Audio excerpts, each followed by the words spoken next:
우리는 많은 신분을 가지고 살아가죠. 이 땅에 살아가는 모든 사람들도 한 가지의 신분을 가지고 살아가는 사람은 아마도 없을 겁니다. 제가 뭐 인터넷에 너무나도 엄청 오래 전부터 유명했던 그 짤이 있죠. 엄마 학교가 너무 가기 싫어요 했을 때 엄마가 했던 말이 그래도 네가 학교는 가야지 네가 선생인데 라는 그 짤이 저는 참 많은 것을 시사하고 있다라고 생각해요. 이 자리에 계신 여러분들도 아마 하늘 공동체에 오셨을 때에는 우리 공동체 구성원으로서 살아가겠죠. 누군가는 순원, 누군가는 순장, 누군가는 팀원, 누군가는 팀장. 근데 집에 가면 또 어리광도 부리기도 하는 한없이 어린아이 같은 엄마 아빠의 아들, 딸들이죠. 그리고 만약에 이제 직장 다니시는 분들은 이제 직장에 가면 신입사원일 수도 있고 누군가의 사수일 수도 있고 또 학교에 가면 신입생일 수도 있고 선배일 수도 있고 한번 생각해 보면 좋을 것 같아요. 우리가 학교나 직장에서 좀 그래도 높은 직급이나 선배로서의 모습과 나의 말투와 어떤 나의 생각과 집에서 막내로 있을 때 나의 생각과 말투와 어떤 행동이 같은가 다른가? 아마 다 다를 거라고 생각을 합니다. 제가 29살에 이제 사역을 시작을 했으니까 그리고 31, 32 때 전임 사역을 하면서 이제 독립을 해서 나왔습니다. 그때부터 이제 원룸에 살기 시작했는데 지금도 저희 어머니도 목회를 하고 계시거든요. 개척교회를 해서 목회를 하고 계신데 지금도 한 번씩 이렇게 통화를 하면은 항상 저한테 전화 끊기 전에 꼭 하시는 말씀이 있어요. 차 조심해라. 운전할 때 조심해라. 항상 신호 보고 다녀라. 항상 그 말씀을 꼭 하세요.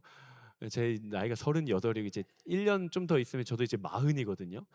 항상 저희 어머니 그 얘기 하세요. 그 얘기를 하시는 이유는 저희 어머니 눈에는 여전히 뭐 네가 50이 됐든 60이 됐든 내 눈에는 아직 그 아이 같은 자녀의 모습이 남아 있기 때문에 그런 겁니다. 아마 여러분들도 다 마찬가지일 것 같아요. 순원일 때와 또 차세대 가서 아이들을 지도해야 하는 차세대 교사일 때의 나의 어떤 태도와 어떤 말투와 표정은 조금씩 달라질 겁니다. 이처럼 우리가 많은 신분을 가지고 살아가요. 그런데 이 자리에 모여 있는 우리 모두에게 누구나 예외 없이 동일하게 똑같이 주어진 신분이 있어요. 우리가 함께 품어야 하는 신분. 이거는 높낮이도 없고요, 계급도 없고요, 연차도 없고요. 이거 그냥 다 똑같아요. 아주 우리 여러분과 저와 멘토님과 누구든 이건 다 똑같아요. 한번 따라해 볼까요? 하늘 시민. 이 하늘 시민, 우리 공동체의 시민이 아니라 이 하나님 나라의 백성, 하나님 나라의 시민으로서 그리고 이 땅 가운데 그리스도인으로서 살아간다라고 하는 우리의 거룩한 사명적이고 소명적인 신분은 저와 여러분 모두가 동일합니다. 다락방장도 새가족도 똑같아요. 내가 모태신앙으로 태어났든 내가 예수 믿은 지 한 달밖에 안 됐든 상관없어요. 똑같아요. 하나님 나라의 거룩한 백성으로서 살아가는 신분은 높낮이도 없고 계급도 없고 동일한 거죠. 저는 특별히 우리 하늘 공동체 안에 이 거룩한 하나님 나라의 시민으로서의 신분이 정말 온전히 잘 세워지고 회복되기를 정말 저는 간절히 바라고 있습니다. 여러분들 동일하게 소망하시죠? 정말 그랬으면 좋겠어요. 그래서 제가 오늘 설교 제목을 그렇게 좀 지어봤어요. 한번 따라해 봅시다. 하늘 생활 백서. 신분 상승 프로젝트예요. 우리가 하늘 시민으로서 나는 좀 잘 못 살아냈던 것 같다. 나는 이 땅의 시민, 난 좀 지하실의 시민이었던 것 같다 하시는 분들은 오늘 예배 이후로 그 신분을 좀 상승하시고 신분 상승 회복 프로젝트로 하늘 생활 백서, 이 말인즉슨 하나님 나라의 모형인 이 거룩한 교회 공동체에서 하늘 시민으로서 살아갈 때는 어떻게 살아가야 하는지를 3가지를 나눌 겁니다. 몇 가지? 이건 여러분들이 반드시 기억하셔야 돼요. 그냥 습관적으로 예배 드리고 그냥 듣고 그렇구나 하고 잊어버리면 안 돼요. 이거는 꼭꼭꼭 적어가시고 기억해 가셔야 됩니다. 아시겠죠? 네. 오늘 우리가 함께 나눈 본문 이 빌립보서의 말씀은 마치 사도 바울이 빌립보 교회의 성도들, 그 빌립보 교회 공동체들에게 보내주는 빌립보 생활 백서와도 같아요. 너희가 정말 예수 그리스도가 너희의 구원자가 되시고 정말 너희가 예수 그리스도의 제자고 하나님 나라의 시민이라면, 정말 너네가 그렇게 된다면 너네는 이렇게 살아가야만 한다. 이렇게 살아가면 어떻겠니가 아니라 이렇게 살아가야 된다라고 이야기를 하는 거야. 즉 오늘 본문은 무엇을 이야기를 하는가? 하늘 시민이라면 어떻게 살아가야 하는가? 하늘 시민이라면 어떻게 살아가야 하는가? 동일해요. 하늘 공동체 구성원이라면 우리는 이 공동체 안에서 어떻게 생활해야 되는가? 동일합니다. 사도 바울이 빌립보 교회 가운데 2000년 전 편지를 했던 그 마음이나 지금 하나님의 공동체, 예수 그리스도의 몸된 교회 공동체인 하늘 공동체 안에서 신앙생활을 하는 우리의 모습을 보며 예수님께서 말씀하시는 것이나 똑같아요. 똑같아요. 사실 사도 바울은 이미 정답을 미리 제시합니다. 미리 이야기를 해요. 오늘 우리가 나눈 본문이 빌립보서 2장 12절에서 18절인데 빌립보서 2장 12절 이전에 빌립보서 2장 5절부터 11절까지의 말씀, 우리가 너무나도 잘 아는 말씀이죠. 무슨 말씀이죠? 너희 안에 이 마음을 품으라. 곧 그리스도 예수의 마음이니. 사도 바울은 이야기를 해요. 너희 안에 이 마음을 품어라. 곧 그리스도 예수의 마음이니 그는 근본 하나님의 본체시나 하나님과 동등됨을 취할 것으로 여기지 아니하시고 도리어 자기를 비어 종의 형체를 가지사 사람들과 같이 되셨고 죽기까지 순종하셨으니 곧 십자가에 죽으심이라. 곧 십자가에 죽으심이라. 근데 사실 우리가 아는 건 여기 8절까지 딱 여기까지만 익히 외우고 알고 있거든요. 근데 사도 바울이 하고 싶은 더 백미는 그 뒤에 나와요. 이러므로 하나님이 그를 지극히 높여 모든 이름 위에 뛰어난 이름을 주사 하늘에 있는 자들과 땅 위에 있는 자들과 땅 아래에 있는 모든 무릎이 예수의 이름 앞에 무릎 꿇게 하시고 입으로 그를 주라 시인하여 하나님께 영광을 돌리게 하셨느니라. 하나님께 영광을 돌리게 하셨느니라. 그러므로 내 사랑하는 형제들아 너희가 이렇게 살아야 된다라고 이야기를 하는 본문이 바로 오늘 본문이에요. 너희 안에 이 마음을 품어라. 그리스도 예수의 마음. 그리고 너희가 살아갈 때 하나님 앞에 영광이 되는 삶을 살아라. 그 방법이 어떻게 살아가냐면 하면서 시작하는 거예요. 이 배경을 아시겠죠? 너무너무 중요합니다. 정말 너무너무 중요해요. 너무너무 중요해요. 한번 하나씩 우리 나눠보도록 하겠습니다. 오늘 총 3가지를 나눌 겁니다. 첫 번째, 한번 같이 읽어보겠습니다. 첫 번째, 시작. 하늘 공동체 생활 백서 첫 번째, 한번 다시 따라해 봅시다. 겸손으로 순종하라. 오늘 본문 12절 13절 말씀 한번 같이 읽어보도록 하겠습니다. 12절에서 13절 말씀 시작. 여러분이 항상 순종했던 것처럼 내가 여러분과 함께 있을 때뿐 아니라 지금 내가 없을 때도 두렵고 떨림으로. 13절 여러분 안에서 하나님의 기쁘신 뜻에 따라 결단하게 하시고 행동하게 하시는 분은 하나님이시기 때문이다. 사도 바울이 가장 먼저 이러해서 하나님이 이렇게 일을 행하셨고 예수님은 이렇게 행하셨고 그래서 결국 예수 그리스도가 하나님의 영광이 되셨습니다. 그러므로 내 사랑하는 형제들이여 첫 번째 따라합시다. 두렵고 떨림으로 구원을 이루십시오. 사도 바울이 그 첫머리에 그렇게 이야기를 하는 겁니다. 교회 공동체를 이루고 있는 이 빌립보 성도들한테 미리 조금 스포를 하자면 빌립보 성도들은 관계가 좋았을까요? 안 좋았을까요? 관계가 안 좋았어요. 이 두 집사님들이 정말 치고받고 싸우고 막 관계도 깨어지고 막 네가 잘났네 내가 잘났네 막 뒤에서 욕하고 무리를 짓고 막 불평불만하고 필리포 교회가 진짜 말이 아니었거든요. 거기에 대해 사도 바울이 이렇게 이야기를 하는 겁니다. 여러분의 구원을 이루십시오. 이 말은 구원을 얻기 위해 노력하라라는 의미가 결코 아닙니다. 예수 그리스도로 말미암아 너희에게 주어진 구원이 미성숙하고 미완전하니 여러분들이 인생 똑바로 살면서 그 구원을 완성시키십시오, 100%로 채우십시오라는 말이 아니에요. 구원을 이루어 가라라고 하는 말의 원어, 헬라어 원어에 조금 더 의미를 보면 어떤 의미가 있는가? 이미 너희가 받은 것을 끝까지 실현하고 드러내라라는 의미가 있어요. 이미 너희가 받은 것을 끝까지 실현하고 드러내라. 여러분들에게 구원이 있습니까? 한번 마음으로 대답해 보세요. 오늘은 그냥 마음으로 대답하시면 돼요. 여러분 구원 받으셨어요? 정말 예수 그리스도의 십자가가 여러분을 구원하셨습니까? 그러면 한 번 더 질문. 그럼 여러분들은 이미 여러분들에게 주어진 그 구원을 드러내면서 살고 있으세요? 내 안에 주어진 예수 그리스도의 생명을 나는 드러내면서 살고 있습니까? 우리가 고민해 봐야 되는 지점인 것이죠. 이미지를 하나 띄워 주시겠어요? 여러분 이거는 꼭 기억해 주셔야 돼요. 따라해 봅시다. 의화, 성화, 영화. 우리가 죄인의 신분으로 있었을 때 예수 그리스도를 내가 인격적으로 고백하고 받아들이는 그 순간 우리에게는 justification, 의화가 일어납니다.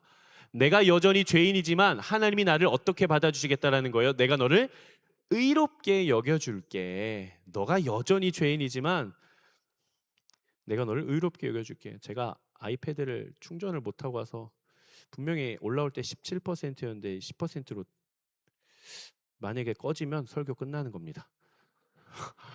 빨리 해야 돼요. 내가 너를 의롭게 여겨줄게. 하나님 앞에서 내가 의로운 존재처럼 여김을 받는 게 의화입니다. 예수 그리스도의 십자가로 말미암아 이루어지는 일들이죠. 그리고 나서 예수 그리스도께서 언젠가 이 땅 가운데 다시 오실 것을 믿으시죠? 예수 그리스도는 반드시 다시 오셔서 이 땅을 심판하십니다. 그 예수 그리스도께서 이 땅 가운데 다시 재림하시는 그 이전까지 우리가 이 땅에서 살아가는 삶의 모습은 성화의 과정이에요. sanctification. 이게 바로 구원을 이루어가는 과정입니다. 구원을 완성시켜가는 과정이 아니라 이미 우리 안에 주어진 예수 그리스도의 생명과 사랑의 그 복음의 구원이 내 삶을 통해 드러나는 거, 내 삶을 통해 나타나는 삶. 좀 내가 가리는 인생을 살았으면 그 꺼풀을 벗기고 다시 드러내는 인생을 살아내는 나의 인생의 홀 라이프 전체의 과정을 가리켜서 우리는 따라합시다. 성화의 과정. 여러분들은 지금 성화의 과정을 지나가고 있는 거예요. 저도 마찬가지. 뭐예요? 우와, 어머, 설교를 끝내지 말라는.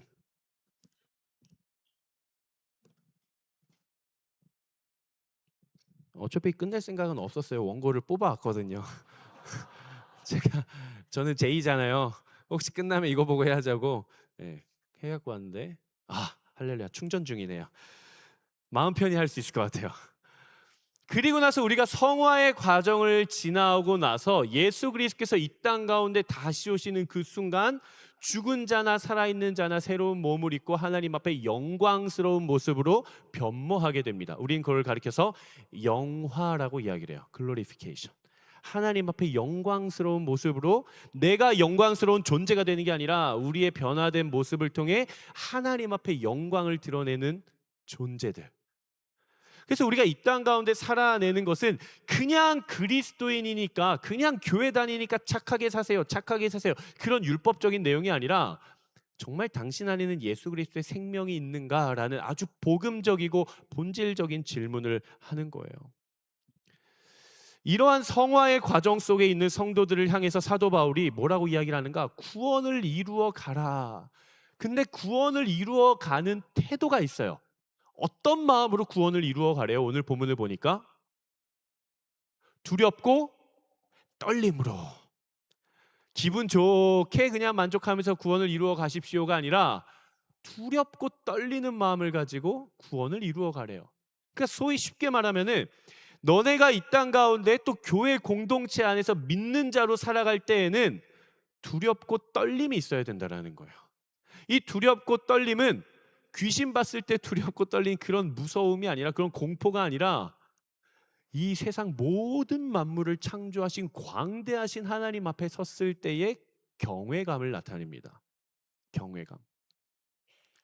즉 이것이 바로 겸손의 시작이에요. 여러분, 겸손한 인생 되고 싶으시죠? 겸손한 인생 되고 싶으시죠? 교만한 인생보다 겸손한 사람 되고 싶지 않으세요? 제가 방법을 알려드릴게요. 하나님이 얼마나 크신 분이신지를 알고 그 앞에 서면 사람이 겸손해질 수밖에 없어요. 그게 사도 바울이 이야기하는 두렵고 떨림입니다. 하나님 앞에서의 겸손해지는 나의 마음. 그렇게 우리 안에 두렵고 떨림이 있을 때 우리 안에 구원이 이루어져 간다는 거예요. 우리 안에 겸손의 시작이 있을 때 마땅히 우리가 그리스도인으로서 살아갈 수 있는 길이 열리는 것인데, 시작이 되는 것인데, 그 방법도 재밌어요. 13절의 끝에 보니까 그 겸손과 그 행함, 구원의 완성, 구원의 이루어감을 누가 하신대요? 하나님이 하신다는 거예요. 하나님이. 따라합시다. 순종. 이거는 순종의 방법을 이야기하는 거예요. 순종의 방법. 우리가 순종이라는 걸 생각하면 어떤 걸 떠올리냐면요, 나의 믿음과 기꺼이 나의 깊은 믿음을 가지고, 나의 결단과 나의 선택을 가지고, 결연한 의지를 가지고 내가 순종해야지, 이렇게 이야기를 하거든요. 저는 모르겠어요. 100%는 없지만 한 번쯤은 그 마음을 점검하라고 이야기를 하고 싶어요. 여러분, 믿음은 믿는 겁니까? 믿어지는 겁니까? 내가 믿는 게 아니에요. 우리는 믿을 능력이 없어요. 우리는 예수 그리스도를 믿을 지혜가 없어요. 우리 안에 하나님께서 성령을 통해 선물로 주셔서 우리 안에 믿음의 고백이 되어지는 거예요. 내가 믿는 게 아니라 나는 믿을 수 없는 존재인데 내 안에 믿음이 고백이 되어지는 거예요. 여러분, 순종도 마찬가지입니다. 내가 순종해야지, 내가 순종해야지. 그런 사람들이 꼭 끝에 가가지고 대들고 싸우고, 내가 팀장한테 순종해야지, 내가 우리 순장님 앞에 순종해야지. 그러니까 그 마음은 너무 예뻐요. 그래도 리더십을 좀 존중하고 인정하고 내가 따라가고 싶은 그 마음은 있는데, 마음의 씨앗이 하나님 앞에 두렵고 떨림이 없고 겸손의 시작이 없고 내 안에 일을 행하시는 하나님의 공간을 만들어 놓지 않은 채 내 의지와 내 결단을 가지고 순종을 하려고 하니까 그 끝에 가서 불만이 있을 때 들이박는 거예요. 들이박는 거예요. 우리 안에 겸손의 시작을 주시는 분도 하나님이시오, 우리 안에 순종하게 행하시는 분도 하나님인 거예요. 정말 우리가 겸손으로 순종하고 싶다라는 거룩한 결단과 고백이 있으신 분들이 계시다고 한다면, 나의 결연한 의지와 믿음의 내용을 가지고 내가 순종하는 게 아니라 하나님 앞에 서면 돼요. 하나님 앞에 서면 내가 내세울 수 있는 게 아무것도 없어요. 아무리 내 생각이 옳고 내가 경험한 게 많고 내가 뭔가를 많이 가졌어도 예수 그리스도 그 골고다 언덕 십자가 앞에 내가 딱 서면 거기서 내가 주장할 수 있는 게 없다니까요. 내가 내세울 수 있는 게 없어요. 그 앞에서 내가 할 수 있는 건 딱 하나밖에 없어요. 예, 주님, 제가 그렇게 할게요. 그게 내 안에서 고백이 터져 나오는 거예요. 그냥 내가 예수님 앞에 가서 그렇게 고백해야지가 아니라 그 앞에 섰을 때 내 안에서 그냥 툭 고백이 되어져 나오는 거예요. 그걸 누가 하세요? 하나님이 하신다라는 거예요.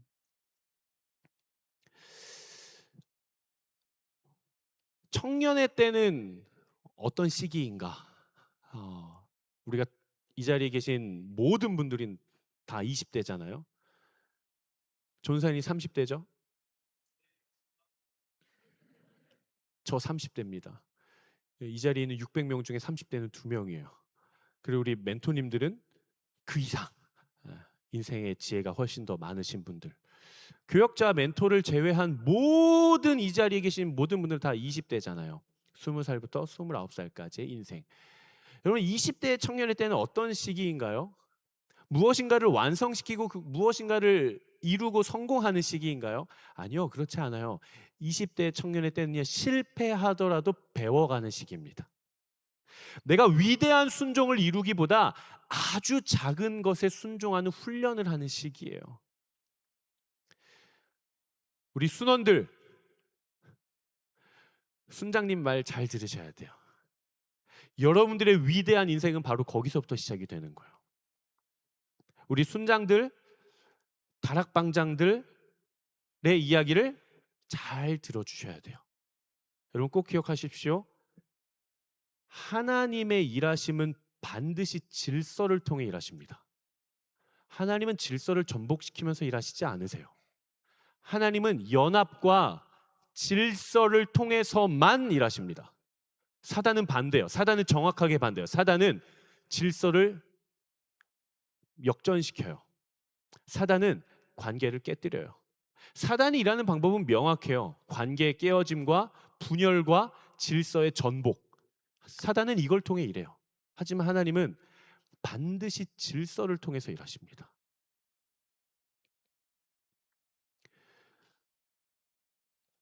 이럴 수도 있어요. 내가 아울리치를 가는데 우리 아울리치 팀장은 아울리치를 처음 간대요. 나는 이미 뭐 아울리치를 8번째 가는데 나는 아울리치에서 사역 뭐 한다 그러면 그냥 머릿속에 다 그려져요. 근데 우리 팀장은 자영아 저격하는 거 아니야? 자영아 몇 번째냐 아울리치? 는 어? 해외 아울리치 몇 번째? 첫 번째야? 아이고. 김한국이라는 팀장이 있어요. 김한국이라는 팀장이 해외 아울리치가 처음인 거예요. 근데 신지수라는 팀원은 아울리치를 한 7, 8번을 다녀온 거예요. 그러니까 딱 선교사님과 소통을 해보면 이 신지수 팀원 참 이게 어렵네. 괜찮죠? 악역해야지. 신지수 팀원이 봤는데 딱 너무 잘 그려지는데 팀장이 막 헤매고 있는 거예요. 그러면 팀원 입장에서 답답해요, 안 답답해요? 답답하죠. 답답할 수 있어요. 답답할 수 있어요. 답답할 수 있어요. 그리고 팀원이 생각한 아이디어보다 팀장이 생각한 아이디어가 더 구릴 수 있어요, 없어요? 그럴 수도 있죠. 팀원이 생각한 아이디어가 더 좋을 수도 있고 팀장이 생각한 아이디어가 조금 더 미숙할 수 있어요.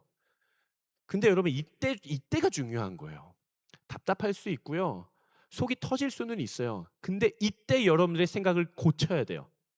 하나님의 일하심은 좋은 아이디어를 통해 일하시는 것이 아니라 하나님 앞에 순종하는 사람들을 통해 하나님은 일하신다라는 거예요. 아무리 부족한 아이디어를 가지고 가도, 아무리 부족한 사역을 가지고 가도 우리가 이것을 통해 하나님께서 일하실 것이라는 확신을 가지고 순종하면서 가는 사람들은 하나님은 그 사람들 통해서 일하십니다. 근데 우리가 경험도 많고 지혜도 많고 너무 좋은 아이디어와 사역을 가지고 갔는데 이건 내가 해내야만 해, 이건 내가 계획된 대로 이루어져야만 아울리치가 진행돼 라고 하시면 하나님이 그냥 내버려 두세요. 일하시지 않아요. 그때 아울리치에서는 사고가 나는 거예요. 제가 아울리치를 예로 들었지만 공동체, 다락방, 가정 모든 게 동일해요. 따라합시다. 하나님은 질서를 통해 일하신다. 만약 우리 안에 실패가 있다면 괜찮아요.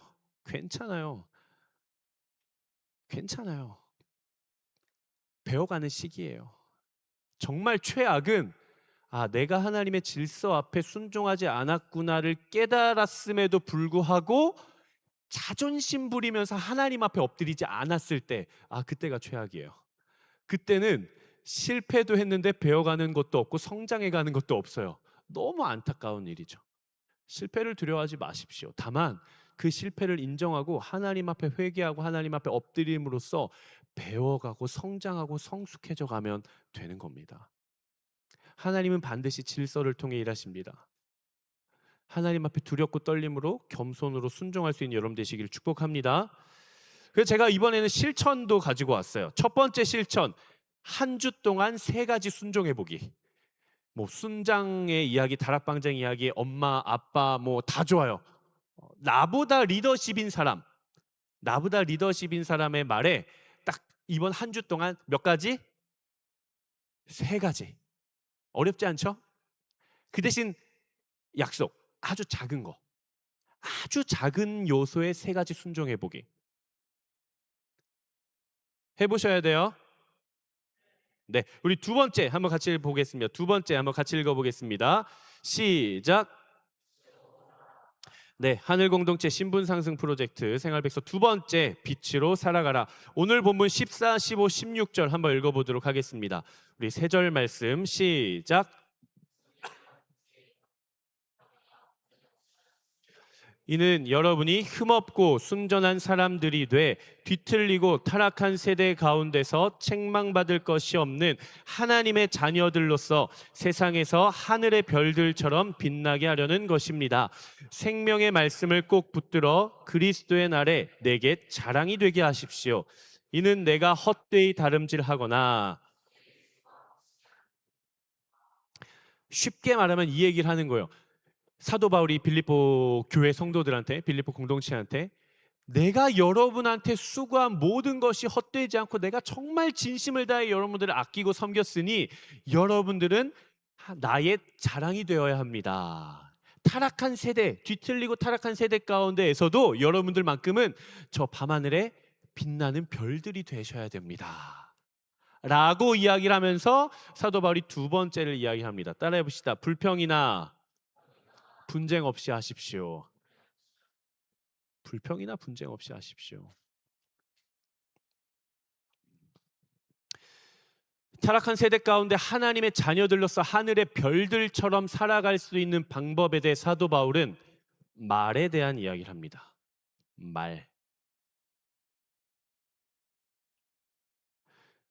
무슨 일을 하든지 불평이나 분쟁 없이 해라. 그것이 너희들이 하늘의 별들처럼 살아갈 수 있는 방법이다. 한마디의 말은요, 한 사람을 죽이기도 하고요, 한 사람을 건져내 살리기도 합니다. 여러분 꼭 기억하십시오. 한마디의 부정적인 말이 교회 공동체를 깨뜨리기도 하고요, 한마디의 긍정적인 말이 깨어졌던 관계를 다시 회복시키기도 하는 거예요. 빌립보서는 빌립보라는 사람한테 보내는 게 아니라 빌립보에 있는 교회 공동체에게 보내는 거예요. 우리로 따지면 하늘서, 하늘서 이런 거예요. 뭐 이촌동서, 뭐 용산구 1서 뭐 이런 거예요. 빌립보에 있는 교회 공동체, 교회 성도들한테 보내는 거예요. 사도 바울이 너무나도 강조하는 건 불평과 분쟁 없이 하십시오. 개역개정엔 이렇게 나와 있어요. 원망과 시비가 없이 하라. 원망과 시비가 없이 하라. 이 원망이라는 단어가 어떤 단어냐면요, 헬라어 원어를 이제 우리가 번역을 한 거잖아요. 불평이나 원망으로. 헬라어 원어에 해당되는 단어가 어떤 뜻이 있냐면 궁시렁궁시렁거리다. 궁시렁궁시렁거리다. 불만을 흘려보내다. 또 이런 뜻이 있어요. 뒤에서 중얼중얼중얼거리다. 여러분 혹시 이런 말 많이 하지 않아요? 아, 야 이건 좀 아니지 않냐? 이거 아무리 생각해도 이건 좀 아닌 것 같은데. 원망입니다. 성경이 말하는 하지 말라고 하는 원망. 아, 이 줄이 왜 이렇게 이거 왜 이렇게 오래 걸리는 거야 진짜. 일을 뭐 어떻게 하는 거야. 원망입니다. 여러분 그런 말 많이 하지 않으셨어요? 공동체 사역할 때? 아, 저 팀장은 왜 일을 이렇게 하는 거야. 원망입니다. 성경이 하지 말라고 하는 원망이에요. 제가 카자흐스탄 아울리치를 다녀왔잖아요. 제가 생각했던 것보다 힘들었어요. 팀원들이 힘든 게 아니라 환경이 조금 힘들었어요. 그래가지고 저희가 캠프를 하는데 캠프장을 이제 버스를 타고 가서 이제 내렸어요. 내렸는데 저는 뭔가 캠프가 이렇게 있을 줄 알았는데 진짜 허 벌판에 천막으로 쌓여 있는 뭐 건물 하나 있고 쓰러져가는 나무 판자집이 있고 막 그게 끝이에요. 그냥 허 벌판에 그냥 산, 들판, 저 하늘에 매가 날아다니고 있고. 그래서 제가 버스에서 내려서 그랬거든요. 이건 내가 생각했던 것보다 더 심한데? 그랬더니 저희 팀원이 옆에서 그 말 하더라고요. 목사님 불평금지. 목사님 불평금지. 제가 아차 싶었어요. 미안하다. 맞다. 미안하다. 이 정도면 너무 좋다. 침대 얘기도 있는데 침대 얘기는 패스. 그리고 이제 캠프를 끝나고 알마티에서 땅밟기를 했습니다. 선교사님이 저한테 물어보시는 거예요. 목사님, 저희가 한 30분 정도 걸어가야 되는데 괜찮으시겠죠? 괜찮다 그랬어요. 그래서 30분을 떼양볕에 걸었어요. 이제 좀 다들 지칠 때가 됐고. 근데 선교사님이 저한테 또 물어보시는 거예요. 목사님, 원래 이렇게 직진으로 가려고 했는데 그래도 청년들이 좀 체력도 괜찮고 시간도 괜찮아서 좀 돌아서 한 30분 정도만 더 걸으시면 어떠세요? 제가 뭐라고 했을까요? 좋습니다. 너무 좋죠. 가시죠. 30분을 더 걸었는데 총 우리는 한 30분을 걷기로 했는데 이렇게 보니까 거의 한 1시간 반에서 2시간을 걸은 거예요. 뙤양볕에서. 제가 이렇게 걸으면서 우리 팀원들과 같이 걸으면서 제가 그랬어요. 저도 모르게 생각보다 너무 많이 걷는데 생각보다 이거 너무 많이 걷는 것 같은데. 또 우리 팀원이 옆에서 뭐라 그러겠어요? 목사님 불평금지. 목사님 불평금지. 불평금지. 죄송하다 그랬어요. 원망이라는 건 그런 겁니다. 내 안에서 궁시렁궁시렁 툭툭 내뱉어져 나오는 거야. 왜 이렇게 할까? 왜 이것밖에 못 할까? 왜 굳이 이걸 해야 되지? 내 안에서 계속 궁시렁궁시렁 되면서 뒤에서 중얼중얼 하는 거야. 성경은 뭐라 그래요? 김한국 목사가 하지 말라고 하는 게 아니라 하나님의 말씀인 성경이 여러분들 향해 그렇게 이야기를 하는 거예요. 교회 공동체에서 궁시렁궁시렁 뒤에서 중얼중얼 해라 하지 마라. 하지 마라. 하지 마라. 너 또 어디 가서 김한국 목사님이 이거 하지 말래요? 아니요. 성경이 하지 말라고 하는 겁니다. 성경이. 그게 원망이에요. 이스라엘 백성들이 광야에 나와서 했던 거랑 똑같죠. 이렇게 광야가 힘들 줄 알았으면 그냥 이집트에서 삼겹살이나 구워 먹는 건데 더워 죽겠네. 화장실도 없고 씻지도 못하고 너무 힘든 거 아니야? 모세 계획 없는 거 아니야? 형님 모세한테 가서 좀 얘기 좀 해봐요. 이건 아니지. 데리고 나왔으면 책임이라도 지든가 어디 데리러 가든가 호텔로 데려가든가. 이건 아니지 인간적으로. 이게 다 원망이라는 거야. 하지 말라는 거야. 하지 말라. 원망과 시비. 시비라고 하는 건요 이런 뜻이 있습니다. 논쟁하다, 의심하다, 따지다, 고집부리다. 제가 봤을 때는 이게 제일 잘 맞아요. 고집부리다. 고집부리다. 여러분들이 좀 고집이 세세요? 여러분 주변에 고집 센 사람이 좀 있어요? 고개 돌리지 마시고 저만 바라보세요. 고집부리다. 이 시비라고 하는 이 헬라어 원어는 제가 봤을 때는 이 고집부리다에 조금 더, 그러니까 시비를 막 걸고 막 못 살게 굴고 이렇기보다 고집부리다라는 게 조금 더 저는 맞는 것 같아요. 여러분 잘 생각해 보세요. 불평과 불만이 나오게 되는 그 마음의 씨앗의 토대의 가장 밑에는 뭐가 있을까요? 내 안에 불평과 불만이 있을 때 불평과 불만은 겉으로 드러난 열매예요. 부정적인 열매, 사단이 사용하는 열매, 여러분 안에 나타난 또 제 안에 나타난 죄악의 열매가 불평과 불만이에요. 여러분들의 입술 가운데 불평과 불만이 쏟아져 나온다. 그럼 여러분들은 지금 사단에 쓰임 받고 있는 겁니다. 여러분 기억하셔야 돼요. 영적으로 분별하셔야 돼요. 근데 그 불평과 불만이라는 열매가 맺게 된 마음의 토대는 뭘까요? 따라합시다. 교만. 교만이 자리 잡고 있는 거예요. 어떤 교만인가? 내 생각이 맞다. 이 상황을 보니까 내 생각이 맞는데 쟤는 틀렸어. 쟤는 왜 저렇게 하는 거야? 불평 불만이 생기는 거죠. 그 마음의 근본은, 그 마음의 중심은 딱 두 가지예요. 첫 번째, 내 생각과 내 판단과 내 경험이 옳고 맞다라고 하는 아주 고집스러운 교만과 함께 하나님이 행하실 것을 재단하고 막는 아주 너무나도 무서운 교만이에요. 여러분 이거 꼭 기억해 주셨으면 좋겠어요. 제가 아까 그 이야기 했잖아요. 팀원의 생각이 팀장의 생각보다 더 좋을 수 있다. 거기까지는 오케이. 답답할 수 있다. 거기까지는 오케이. 근데 그걸 가지고 다른 사람한테 가서 팀장에 대해 안 좋게 이야기를 한다든지, 우리 팀장 아울릿이 처음이어서 너무 경험이 없는 것 같아. 이 뒷담화죠. 그 말인즉슨 여러분들이 뭘 얘기하고 있는 거냐면, 하나님은 그 팀장을 통해 일하시지 않을 거야. 그렇게 부족한 사람을 통해서는 하나님은 일하시지 않아. 라고 하는, 하나님이 일하시는 방법에 대해 그것까지도 내가 생각한 게 옳다라고 하는, 즉 하나님보다 누가 옳다? 내가 옳다라는 거예요. 그래서 교만인 거예요. 그래서 교만인 겁니다. 저는 우리 공동체 안에 정말 거룩한 문화를 세워가고 싶어요. 규칙이 아니라 문화요. 율법이 아니라 우리의 마음이요. 저는 정말 우리 공동체 안에 거룩한 문화, 더 나아가서 말에 있어서 거룩한 문화를 또 세워가고 싶어요. 제가 언젠가 우리 그 되게 텀 초반이었어요. 다락방장들과 식사를 하면서 조금 교제를 했는데, 다락방장들이 그 얘기를 하더라고요. 목사님, 저희 공동체 아울리치를 가는 지체들 중에는 대학생들이 많아서 재정적으로 부담이 되는 지체들이 있어요. 그래서 충분히 공감이 되더라고요. 그러면서 그 다락방장이 그렇게 이야기를 해요. 물론 이게 어떤 이렇게 해결책이 없다는 걸 알지만 저는 이게 좀 고민이에요. 우리 공동체가 어떻게 이거를 잘 다루어 갈 수 있을지가 고민이에요. 참 저는 너무 훌륭하다고 생각했어요. 정말 다락방장들이. 제가 그 얘기를 했어요.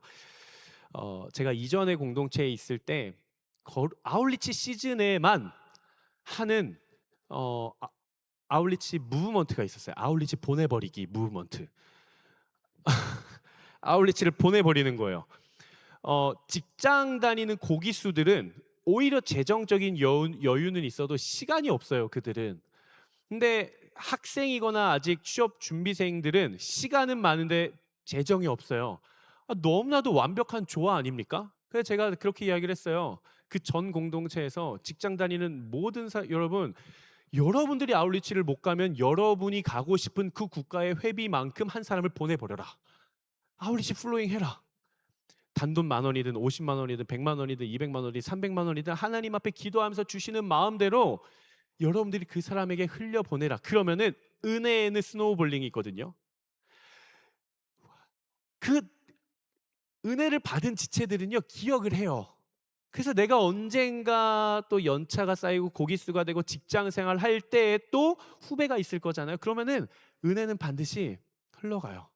저는 이 거룩한, 정말 거룩한 물이 위에서 정의의 하수가 흘러내림 같이 우리 공동체 안에 이런 문화가 있었으면 좋겠다라는 마음이 있었거든요. 그래서 조심스럽게 다락방자한테 이야기를 했어요. 혹시 마음이 있으면 고기수에서 흘려보내라. 저기수들한테 까지만 이야기를 했어요. 그로부터 2달, 3달 아울리치 시즌이 됐는데 정말 너무 고맙게도 한 명 한 명 연락이 오는 거예요. 목사님, 제가 하나님 앞에 기도하다가 이런 마음이 들어서 딱 이 액수를 목사님한테 흘려보낼 테니 목사님이 필요한 곳에 흘려보내 주십시오. 그래서 제가 흘려보냈어요. 다.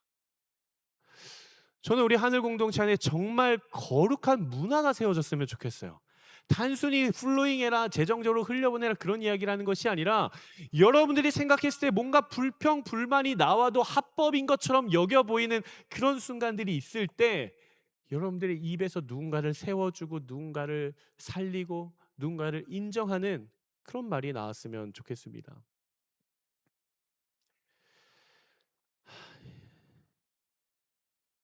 제가 왜 한숨 쉬는지 아세요? 막 하고 싶은 말은 이렇게 많은데 시간이 너무 많이 가가지고 넘어가야 될 것 같아요. 우리 고린도전서 10장 31절 말씀 한번 같이 읽어보도록 하겠습니다. 우리 공동체가 추구해야 할 방향이에요. 율법이 아니라 문화요.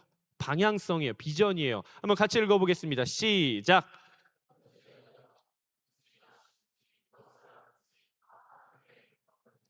그런즉 너희가 먹든지 마시든지 무엇을 하든지 다 무엇을 위해 하라? 하나님의 영광을 위하여 하라. 여러분 이거 꼭 기억하십시오. 내가 내뱉는 한마디의 말이 하나님 앞에 빛이 되고 영광이 되는가, 아니면 하나님의 영광을 가리는가, 한 번 더 물어보시면 좋을 것 같습니다. 생활백서 실천, 또 두 번째 실천, 일주일 동안 7명 칭찬해 주기. 거기에 저도 좀 껴주세요. 600명한테 칭찬받으면 자존감이 회복이 될 것 같아요. 몇 명?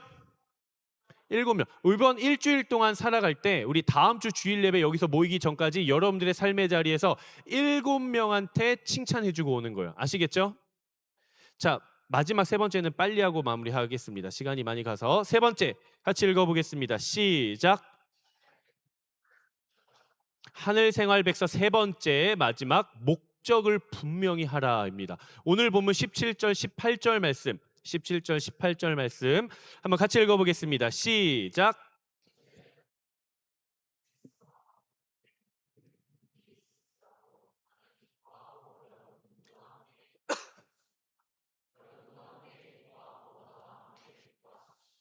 사도 바울이 이야기를 해요. 오늘 우리가 함께 읽은 이 본문은 빌립보서의 주제라고도 할 수 있는 본문입니다. 사도 바울이 이야기를 하는 거예요. 내 인생이 제사와 같이 부어질지라도, 그러니까 내가 여러분들 때문에 목숨을 잃고 죽는다 할지라도 이 말이에요. 실제로 지금 사도 바울은 죽기 직전이거든요. 옥에 갇혔어요. 복음을 전하다가 곧 죽어요. 근데 사도 바울이 이야기를 해요. 나는 기뻐하고 또 기뻐할 것입니다. 그러므로 여러분도 기뻐하고 또 기뻐하십시오. 빌립보서의 별명이 기쁨의 서신입니다. 기쁨의 서신. 사도 바울이 계속 이야기를 해요. 기뻐하라, 기뻐하라, 기뻐하라, 기뻐하라, 기뻐하라, 기뻐하라.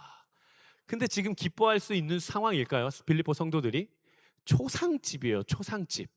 초상집. 지금 사도 바울 선생님이 복음을 전하다가 로마의 옥에 갇혔어요.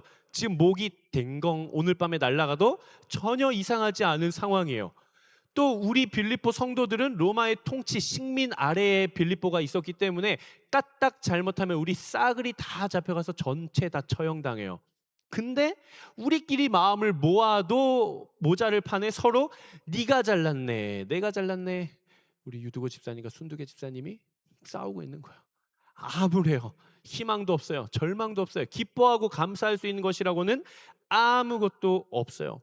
그런데 왜 사도 바울은 그럼에도 불구하고 목숨의 위협 앞에 있음에도 불구하고 기뻐하고 기뻐하라라고 이야기를 할 수 있었을까? 또 그는 왜 기뻐할 수 있었을까? 그가 기쁜 이유는 뭘까? 따라합시다. 예수 그리스도가 삶의 목적이었기 때문이다. 암울한 상황 가운데서도 사도 바울이 기뻐할 수 있었던 유일한 근거예요. 예수 그리스도가 삶의 목적이 되었기 때문에 그렇습니다.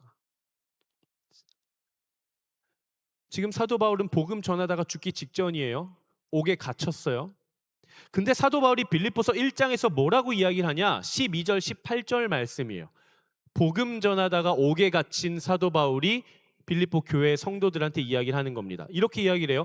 형제들이여, 내가 당한 일, 내가 감옥에 갇힌 일, 내가 죽게 된 일, 내가 당한 일이 오히려 복음의 진보를 가져온 사실을 여러분이 알기를 바랍니다. 18절 말씀. 그렇지만 어떻습니까? 가식으로 하든 진실로 하든 전파되는 것은 그리스도니 나는 이것으로 인해 기뻐하고 또 기뻐할 것입니다. 내가 옥에 갇혔을지라도 내가 죽게 될지라도 그러면 어떻습니까? 결국 예수 그리스도의 이름이 드러나고 전파되기 때문에 나는 그것으로 말미암아 기뻐하고 또 기뻐할 것이다. 사람이 목적을 잃으면 기쁨도 잃고 만족도 잃고 삶을 표류하게 되는 거예요. 하지만 아무리 암울하고 암담한 상황 속에서도 목적을 잃지 않으면 빛을 잃지 않을 수가 있어요. 그 목적이 뭐라고요? 예수 그리스도. 여러분 그런 거 궁금하신 적 없으세요? 지금 내 영적 상태가 어떨까? 지금 내 영적인 상태가 어떨까? 객관적으로 좀 궁금하지 않으세요? 믿음의 깊이는 어느 정도나 될까? 하나님과의 관계의 거리는 어느 정도나 될까? 나의 믿음의 크기는 어느 정도나 될까? 내 영적 상태가 성령의 충만함이 몇 퍼센트 충전이 되었을까? 이런 것 좀 궁금하지 않으세요? 제가 그걸 알 수 있는 방법을 알려드릴게요. 질문만 하나 딱 바꾸면 됩니다. 여러분 평생에 기억하실 질문.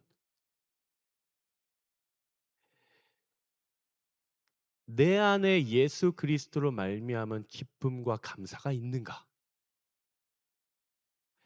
내 안에, 내 마음에, 내 삶에, 내 존재에, 내 감정에, 내 생각에 예수 그리스도의 십자가의 구원으로 말미암은 기쁨과 감사가 내 안에 있는가?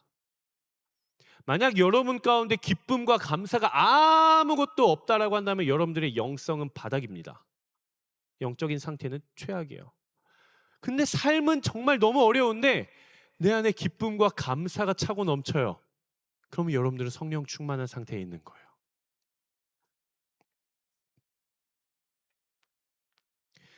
우리가 믿음을 가지고 살아가는 목적이 뭡니까? 정답은 예수 그리스도예요. 우리가 믿음을 가지고 살아가는 목적이 뭐예요? 예수 그리스도. 여러분들이 신앙 공동체, 이 하늘 공동체 안에서 관계 맺고 아는 사람 만들어가는 목적은 뭐예요? 예수 그리스도. 여러분 예배 드리는 목적은 뭐예요? 예수 그리스도. 아울리치 가는 목적은 뭐예요? 예수 그리스도. 직장 열심히 구해서 취업하는 목적은 뭐예요? 예수 그리스도. 여러분들이 좋은 학교 가서 좋은 학점 따려고 열심히 공부하는 이유는 뭐예요? 예수 그리스도. 저는 여러분들이 무엇을 하든 무엇을 말하든 그 목적의 끝에 예수 그리스도가 있게 되기를 주님의 이름으로 축복합니다. 말씀을 조금 마무리하려고 합니다. 시간이 조금 많이 가기는 했는데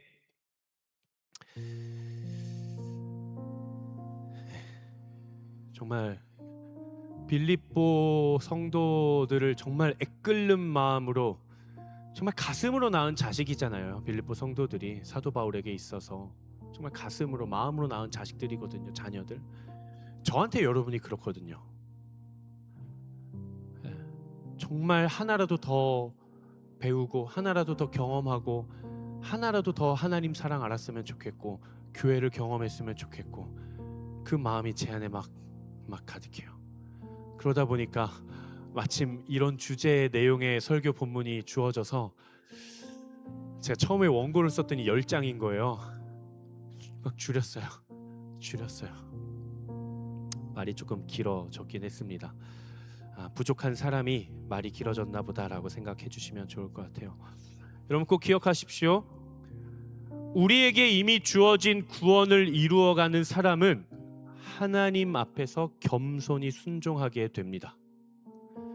그리고 하나님 안에서 겸손히 순종하는 사람은 공동체 안에서 빛이 되는 말, 하나님께 영광이 되는 말을 하게 되어 있어요.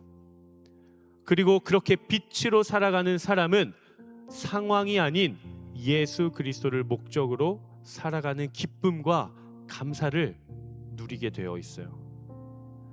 이 모든 삶의 출발점은 나의 의지적인 결단이 아니라 하나님 앞에서의 독대와 하나님과의 동행입니다. 그것은 곧 예수 그리스도의 마음을 회복시켜 가는 거예요.